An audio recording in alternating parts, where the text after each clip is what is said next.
అన్నారం, సుందిళ్ల, మేడిగడ్డ జలాశయాల్లో నీరు నింపితే మంత్రి ఉత్తమ్ చెబుతున్నట్లు ఏదైనా ప్రమాదం జరిగితే బీఆర్ఎస్ బాధ్యత తీసుకుంటుందని మాజీ మంత్రి జగదీష్ రెడ్డి అన్నారు.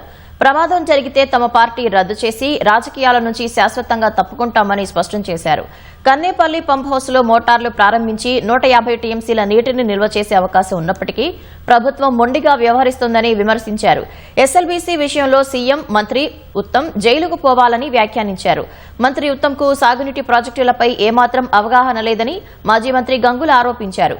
మేడిగడ్డ, అన్నారం, సుందిళ్లలో వందల లారీలు పెట్టి ఇసుక తవ్వుతున్నారు కనుకే ఆనకట్టల్లో నీరు నింపటం లేదని ఆరోపించారు. ఎల్నినో పరిస్థితిలో కాళేశ్వరం ప్రాజెక్టు అవసరం ఎంతైనా ఉందని జగదీష్ రెడ్డి గుర్తు చేశారు.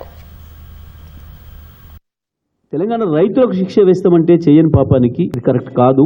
₹1,00,000 కాదు, ₹10 అవినీతిని కూడా తీయలేకపోయింది. 2.5 ఏళ్ళు అయిపోయింది, 3 ఏళ్ళకి వచ్చింది. మీరు వేసే కమిషన్నే కోర్టు చెత్తపుట్టలో పడేసింది. కేసీఆర్ గారు కాళేశ్వరం ప్రాజెక్టు కట్టిందే ఈ కరువు పరిస్థితులు వచ్చినప్పుడు రక్షించుకోవడానికి, ప్రజల్ని కరువు కోడల నుంచి బయటపడించుకోవడం కొరకు. మేడిగడ్డ బరాజ్తో సంబంధం లేకుండానే ఇవాళ నీళ్లు తీయొచ్చు. వారం అంటే వారంలో చేసి చూపిస్తాం. మేము అడుగుతుంది కన్నేపల్లి పంప్ హౌస్ ని ఇవాళ ఆన్ చేస్తే బటన్ నొక్కితే ఆన్ అవుతుందా కాదా, నీళ్ళు వస్తాయా రావా చేసి చూపిస్తాం. మేము ఏదో ప్రాజెక్టు ఏదో కొట్టుకపోతుంది ఏదో అవుతుంది అని దాన్ని మేము బాధ్యత వహిస్తాం. బీఆర్ఎస్ పార్టీ బాధ్యత తీసుకుంటుంది. మేము బీఆర్ఎస్ పార్టీని రద్దు చేసుకుంటాం, శాశ్వతంగా రాజకీయాల నుంచి తప్పుకుంటాం. ఏమి జరగదు అని మేము చెప్తున్నాం.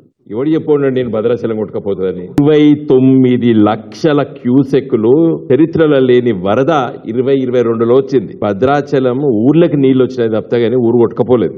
ఈ అన్నారం, సుందిల నిలుపుదలనే ఒకటి 10 టీఎంసీలు, ఒకటి 8 టీఎంసీలు. అన్ని నీళ్ళ సగం నీళ్ళు కూడా కాదు. అసలు సంగతి ఏంటంటే 1000 ట్రాక్టర్లు, లారీలు ఇలా అన్నారం, సుందిల్ల, మేడిగడ్డ బ్యారేజీల దగ్గర ఉన్న ఇసుక మేటల్ని తవ్వుకొని కోట్లాది రూపాయలు సంపాదిస్తాను. ఇసుక తీసి అమ్ముకోవడానికి నువ్వు నీళ్లు నిలుపుదల చేస్తావు. అసలు సంగతి గది.